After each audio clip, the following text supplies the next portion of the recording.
On va y aller à l'instant avec le premier exercice en lien avec la méthode par complétion du carré. On va faire l'exercice 4.52a. On veut calculer l'intégrale de 1 divisé par x carré moins 6x plus 13. Donc, on va retourner sur notre feuille aide-mémoire concernant la complétion du carré. Donc, on regarde, premièrement, est-ce qu'on peut, quelle technique d'intégration on doit utiliser. Donc, l'intégrale est exprimée sous la forme a ici. On a une constante au numérateur et au dénominateur, on a un polynôme exprimé sous la forme ax carré plus bx plus c. Donc, notre intégrale est exprimée sous cette forme-là. Donc, la première chose qu'on doit faire, la première étape, on doit prendre la partie au dénominateur, donc la partie ax carré plus bx plus c. Donc, je vais simplement réécrire la portion au dénominateur. Donc, au dénominateur, on va avoir x carré moins 6x plus 13. Ensuite, la deuxième étape, on doit mettre la constante a en évidence. Donc, ici, en ce moment, la constante a, c'est 1. Donc, a, c'est égal à 1. Donc, on n'a pas besoin de la mettre en évidence. Ensuite, à l'étape 3, on va écrire cette équation-là ici. On va avoir x plus b sur 2 au carré moins b sur 2 au carré. Donc, à l'étape 3, on a x plus b sur 2. Donc, x plus notre b ici, c'est égal à moins 6. Donc, on va avoir moins 6 sur 2 au carré moins, entre parenthèses, moins b sur 2 au carré. Donc, moins 6 sur 2 au carré. Donc, ça va être égal à x moins 3 au carré, moins, entre parenthèses ici, on va avoir moins 3 au carré. Et ça va donner x moins 3 au carré, moins, et là, si on fait moins 3 au carré, ça donne 9. Ouais, ça donne 9. Ensuite, à l'étape 4, on va prendre la portion ici, on va prendre la portion moins b sur 2 au carré et on va lui additionner 13. Donc, dans le fond, ce qu'on a fait ici, on a pris cette portion-là ici, x moins 6, et on l'a transformé. Donc, cette portion-là et cette portion-là, elles sont équivalentes. Donc, s'il nous reste à faire, c'est lui additionner 13. Donc, on va avoir x moins 3 au carré moins 9 plus 13.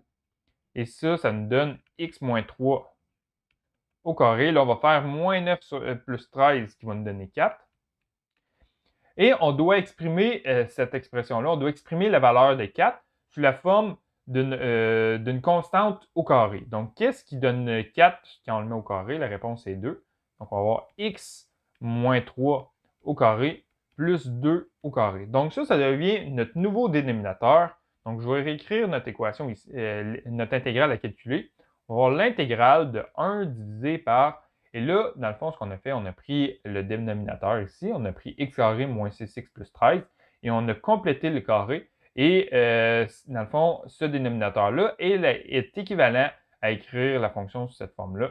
Donc, on va écrire au dénominateur x moins 3 au carré plus 2 au carré dx. Donc là, à ce moment-là, ce qu'on doit faire, là, on peut intégrer grâce à la méthode, grâce aux tables de dérivées. Donc, premièrement, ce qu'on va devoir faire, c'est une substitution. Donc, ici, je vais écrire substitution. Donc, pour la substitution, on va avoir cette portion-là ici, à l'intérieur de notre carré. On va avoir x moins 3 qui va être notre terme. Et quand on dérive x moins 3, on obtient 1.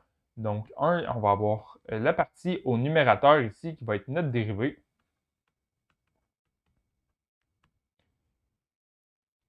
Donc, je vais retourner à notre feuille aide-mémoire concernant la technique par substitution.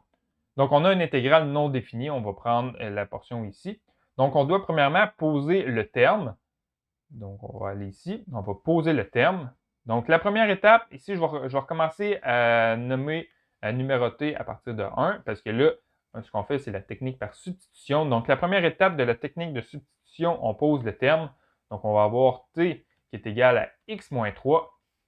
Ensuite, la deuxième étape de la technique par substitution, on va dériver le terme. Donc, on va avoir dt sur dx qui est égal à la dérivée de x moins 3 sur dx. Une fois qu'on dérive ça, on va avoir dt sur dx qui est égal à, quand on dérive x moins 3, on obtient 1. Et là, on doit isoler dt, donc on va avoir dt qui est égal à 1 fois dx. Et là, ensuite, la troisième étape de la technique par substitution, on doit prendre notre intégrale et on va remplacer le terme par la variable t et on va remplacer la dérivée fois dx par dt. Donc, on va reprendre notre intégrale qu'on avait ici et on va remplacer x moins 3 par la variable t. Donc, on va avoir l'intégrale de 1 divisé par t carré plus 2 au carré fois dx. Et là, maintenant, on va remplacer 1 fois dx par dt. Donc, on va avoir l'intégrale de 1 sur t carré plus 2 au carré fois dt. Donc là, on a une nouvelle intégrale ici, puisqu'on a fait la substitution. Et cette intégrale-là, on peut utiliser la table des intégrales.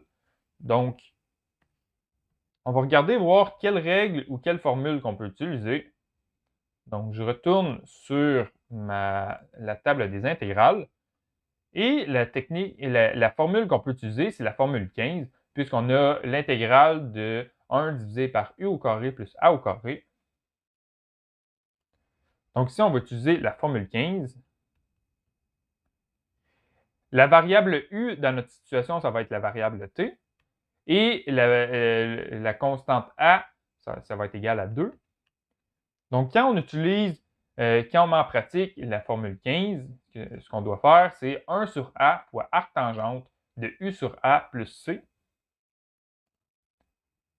Donc, on va avoir 1 sur a, donc on va avoir 1 sur 2 fois arctangente de u sur a, donc on va avoir t sur 2. T sur 2 plus c.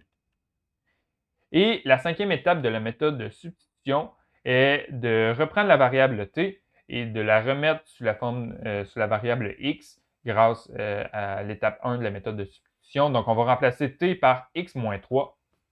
Donc, ça, on va avoir 1 sur 2 fois arctangente de x moins 3 sur 2 plus c.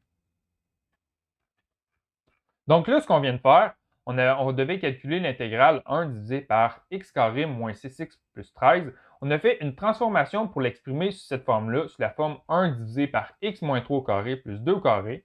Donc ces deux intégrales-là sont équivalentes. On a simplement pris le dénominateur et on a complété le carré. Et une fois que l'intégrale est exprimée sous cette forme-là, c'est beaucoup plus simple à intégrer. Donc ce qu'on a fait, on a utilisé la méthode par substitution pour obtenir le résultat 1 sur 2 fois arctangente de x moins 3 sur 2 plus c, c'est le résultat de notre intégrale.